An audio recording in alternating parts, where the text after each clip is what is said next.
Hello दोस्तों। जैसे अभी हम मेटल कटिंग सॉज पढ़ रहे थे ME 306 सब्जेक्ट का, जिसमें हमने पिछले लेक्चर में पावर हेक्सा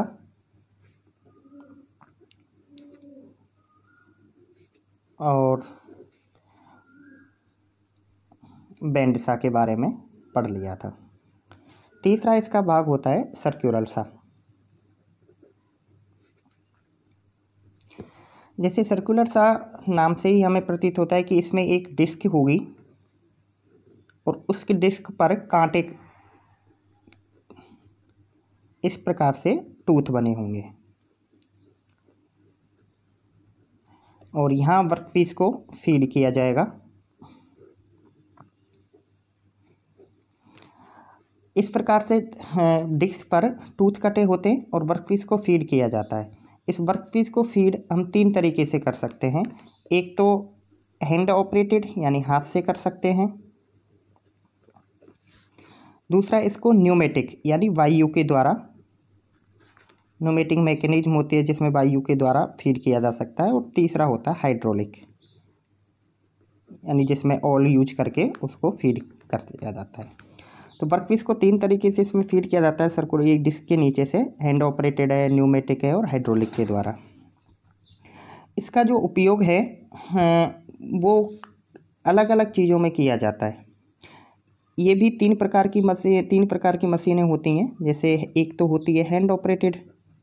हैंड ऑपरेटेड का सीधा सा मतलब है कि जिसको हाथ से चलाया जाता है, जिसमें आप वर्कपीस को लोड करोगे इस पर और उसकी कटिंग क्रिया करोगे या फिर कटने के बाद उसको उतारा जाएगा। वो सारी जो प्रोसेस है वो हाथ से होंगी, उसे कहते हैं हैंड ऑपरेटेड मशीन। दूसरी होती है सेमी ऑटोमेटिक। सेमी ऑटोमेटिक में लोडिंग यानी वर्कपीस को लोड करना और वर्कपीस को फीड करना यानी प्रभारित करना, आगे की तरफ फीड करना और कटिंग के बाद उस मटेरियल को उतारना, मटेरियल की लैंडिंग करना। ये सेमी ऑटोमेटिक में होती हैं, हाथ के द्वारा होती हैं और सारी जितनी भी प्रोसेस होंगी वो ऑटोमेटिक होंगी। तीसरी होती है ऑटोमेटिक मशीन और इस मशीन में केवल वर्कपीस को फीड किया जाता है। वर्कपीस को फीड नहीं, लोड किया जाता है। उसके बाद फीडिंग है, कटिंग प्रोसेस है और लैंडिंग है, कूलेंट वगैरह सारी प्रक्रिया स्वतः होती हैं, ऑटोमेटिक होती हैं।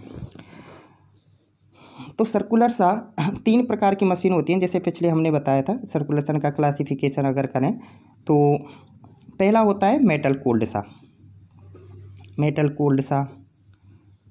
दूसरी होती है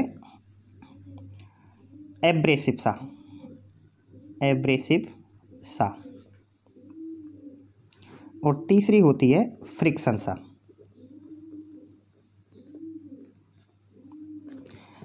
अब इन एक एक करके इन भागों को पढ़ेंगे। मेटल कटिंग सा, मेटल कटिंग सा क्या होती है कि जो जैसे ये हमें इसमें हम बता रहे थे कि ब्लेड यानी सर्कुलर डिस्क बनाई जाती है।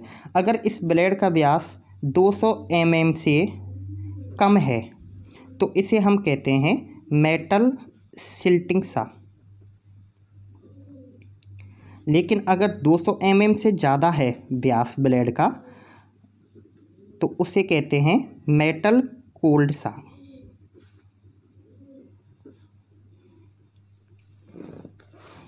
इनमें जो दांते बने होते हैं उन दांतों को दो प्रकार से बनाया जाता है। जैसे ये डिस्क हो गई, इसकी डिस्क पर पहला होता है अपना, जिसको कहते हैं इंसर्टेड टूथ, और दूसरा होता है सेगमेंटल टूथ। इनका मतलब क्या है कि ये ब्लेड है, इन पर दांतों को किस प्रकार से बनाया जाता है वो दो प्रकार से लगाया जाता है। एक तो सेगमेंटल यानी खंडों के रूप में। खंडों के रूप में कैसे? जैसे ये खंड बना दिया, इस पर ये दांतें काट दिए, दूसरा खंड बना दिया, ये दांतें काट दिए, तीसरा खंड बना दिया, ये दांतें काट दिए। तो इन खंडों पर दांतों की संख्या समान रहेगी। फिर इन खंडों को इस डिस्क पर लगा दिया जाता है ऐसे, और फिर इनको लगा करके रिविट के द्वारा आरोपित कर दिया जाता है। इसको हम कहते हैं सेगमेंटल टूथेड। सेगमेंटल टूथ में अलग अलग खंडों में दांतें बनाए जाते हैं जिनकी दांतों की संख्या समान होती है और उनको रिविट के द्वारा इस पर लगाया जाता है। इंसर्टेड टूथ में ये डिस्क होती है, इस डिस्क में खांचे काट दिए जाते हैं ऐसे। इन खांचों पे काट करके फिर कार्बाइड है या फिर हाई स्पीड स्टील के बिट्स बनाए जाते हैं। इन बिट्सों को इन खानों में फन्नियों के द्वारा लगाया जाता है और फन्नियों के द्वारा लगा करके इनको टाइट करने के लिए ब्रेजेड किया जाता है। ब्रेजेड का मतलब होता है जैसे हम सोल्डरिंग करते हैं, ऐसे ही सोल्डरिंग में आयरन यूज करते हैं, ऐसे ब्रेजिंग में पीतल से उसको पीतल को पिघलाकर इसके ऊपर माउंटेड किया जाता है, यानी फन्नियों को लगा दिया जाता है, उसे कहते हैं ब्रेजेड मेथड। तो दो प्रकार से इस पर टूथ होते हैं, इंसर्टेड टूथ और ब्रेजेड टूथ। ये भी दो प्रकार की मशीनें होती हैं। अगर हम मेटल कोल्ड सा में देखें, एक तो होती है पोर्टेबल मशीन, पोर्टेबल सा, और एक होती है फिक्स्ड सा। पोर्टेबल सा और फिक्स सा में सिर्फ इतना सा डिफरेंट होता है। पोर्टेबल का मतलब है कि एक जगह से दूसरी जगह पर उस मशीन को ले जाया जा सकता है, और फिक्स का मतलब उसको सिर्फ एक जगह ही फिक्स किया जाता है। तो पोर्टेबल में जैसे एक सिर्फ सीधा खांचा ही काटा जा सकता है, इस प्रकार से सीधा खांचा ही इसके द्वारा हम काट सकते हैं, और हल्की मशीन होती है ये। फिक्स्ड सा में हम सीधे दांत एक स्ट्रेट कटिंग कर सकते हैं, इसके साथ में वर्गाकार कटिंग कर सकते हैं, आई सेक्शन बना सकते हैं, बेलनाकार यानी रोल्ड सेक्शन बना सकते हैं, चैनल बना सकते हैं। फिक्स सा एक जगह पर फिक्स होती है और ये बड़ी मशीन होती है जिनका काम जो है लार्ज स्केल पर उत्पादन के लिए किया जाता है, जबकि पोर्टल सा बहुत हल्की मशीन होती है, इसको एक जगह से दूसरी जगह पर ले जाया जा सकता है। तो ये मेटल कोल्ड सा में आते हैं जिनमें इंसर्टेड टूथ है, ब्रेजेड और पोर्टेड है। दो तरह की मशीन होती हैं, पोर्टेबल मशीन होती है, फिक्सा मशीन होती है। ये मेटल कोल्ड सा का ही भाग है। उसके बाद हमारा दूसरा भाग आता है सर्कुलर सा का, एब्रेसिव सा। एब्रेसिव सा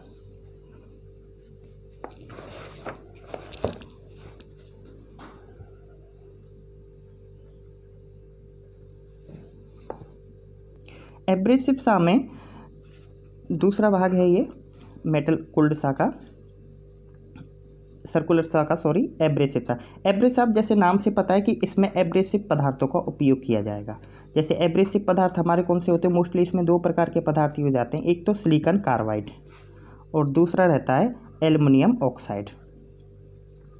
अब इन सिलिकॉन कार्बाइड इन पदार्थों को दो तरीके से बॉन्ड किया जाता है, ये मिला करके पहिया बनाया जाता है। वो दो पदार्थ होते हैं, एक तो होता है रेजिनॉइड बॉन्ड। बॉन्ड का मतलब हम जानते ही हैं कि उन कणों को, जैसे सिलिकॉन कार्बाइड या एल्युमिनियम ऑक्साइड, और कणों को मिला करके बांधना, उनको बॉन्ड कहते हैं। एक तो रेजिनॉइड बॉन्ड हो गया, एक होता है rubber band, rubber bond. Resinoid bond का उपयोग ड्राई ग्राइंडिंग के लिए किया जाता है, यानी सूखी अगर हमें ग्राइंडिंग करनी है जिसमें कूलेंट वगैरह यूज नहीं करते, उसके लिए रेजिनॉइड बॉन्ड उपयोग किया जाता है। रबर बॉन्ड वेट ग्राइंडिंग के लिए उपयोग किया जाता है जिसमें कूलेंट वगैरह इस्तेमाल करते हैं।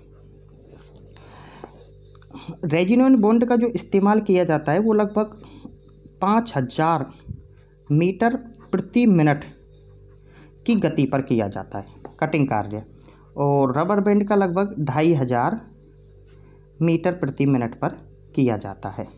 अगर इनकी औसत हम कटिंग स्पीड देखें तो औसत कटिंग स्पीड होती है 4800 मीटर प्रति मिनट। 4800 मीटर प्रति मिनट की अगर गति करनी है तो इस पर हमें बहुत हॉट हार्डनेस की ज़रूरत ही नहीं, ऐसा तापमान चाहिए जिनकी तापमान सहने की क्षमता ज़्यादा हो। तो सिलिकॉन कार्बाइड और एल्युमिनियम ऑक्साइड, इनकी हॉट हार्डनेस यानी अधिक तापमान सहने की क्षमता ज़्यादा होती है। रेजिनॉइड बॉन्ड को ज़्यादातर जो सिलिकॉन कार्बाइड का जो इस्तेमाल किया जाता है मोस्टली, वो कास्ट आयरन की ग्राइंडिंग के लिए किया जाता है, और एल्युमिनियम का जो इस्तेमाल किया जाता है वो ज़्यादातर स्टील के लिए किया जाता है। चूँकि ये ज़्यादा स्पीड पे काम करते हैं, तो ज़्यादा स्पीड पे काम करते हैं तो ये जल्दी टूट जाते हैं, वेयर बहुत जल्दी टूट जाते हैं। लेकिन इस टूटने की भरपाई हम कैसे करते हैं कि इन मशीनों से एक तो उच्च गति पर कर्तन होता है, कटिंग प्रोसेस उच्च गति पर होता है तो ज़्यादा कटिंग होगी। और दूसरा भाग क्या होता है कि इसमें हाई सरफेस यानी स्मूथ सरफेस फिनिश हमें प्राप्त होती है, स्मूथ सरफेस फिनिश प्राप्त होती है। साथ ही ये बहुत एक्यूरेसी से काम भी करता है, तो ये इससे फ़ायदा होता है अधिक स्पीड से। एब्रेसिव सॉ में सिलिकॉन कार्बाइड और एल्युमिनियम ऑक्साइड पदार्थ उपयोग किए जाते हैं, जिनको बॉन्ड किया जाता है रेजोनेंट बॉन्ड के द्वारा, रबर बॉन्ड के द्वारा। रेजोनेंट ग्राइंडिंग के उपयोग किया जाता है 5000 मीटर प्रति मिनट पर। इसको हम फीड कर सकते हैं 48 मीटर प्रति मिनट और एवरेज इनकी कटिंग प्रोसेस होती है, यानी बहुत ज़्यादा तेज़ गति से किया जाता है। तीसरा है friction saw machine. Friction saw machine में स्टील की एक डिस्क होती है, स्टील की डिस्क होती है और इनकी जो कटिंग स्पीड होती है फ्रिक्शन सॉ में, ये लगभग 6000 से 75000 मीटर प्रति मिनट होती है। और इसमें जो दांते बनाए जाते हैं उनका आकार वी शेप होता है या वर्गाकार शेप होता है।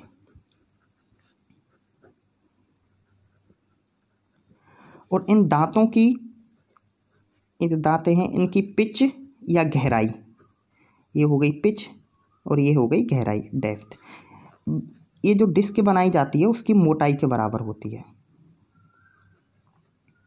जब इसको तेज गति पर चलाया जाता है तो वर्कपीस पिघलता है। वर्कपीस उसमें बहुत तेज गति पर चलाएंगे तो बहुत ज़्यादा ऊष्मा पैदा होगी, उस ऊष्मा से ये वर्कपीस का मटेरियल पिघल के नीचे गिरने लग जाता है। इसका मतलब बहुत तेज गति से इसमें कटिंग प्रोसेस होती है, यानी इतनी तेज गति से होती है कि आधे मिनट में ये 600 mm² क्रॉस सेक्शन एरिया की कटिंग कर सकता है। इसका उपयोग जो इम्पोर्टेंटली किया जाता है वो स्टेनलेस स्टील या टूल स्टील में किया जाता है। हाई कार्बन स्टील की बजाय ज़्यादातर प्रायोरिटी इसमें स्टेनलेस स्टील को या टूल स्टील की ग्राइंडिंग के लिए, कटिंग प्रोसेस के लिए किया जाता है। तो ये दोस्तों हमारा लेक्चर 3 है और पहला मेटल कटिंग सॉ की तीनों मशीनें अपन की कंप्लीट हो जाती हैं। नेक्स्ट चैप्टर अगले लेक्चर में बताएंगे। Thank you.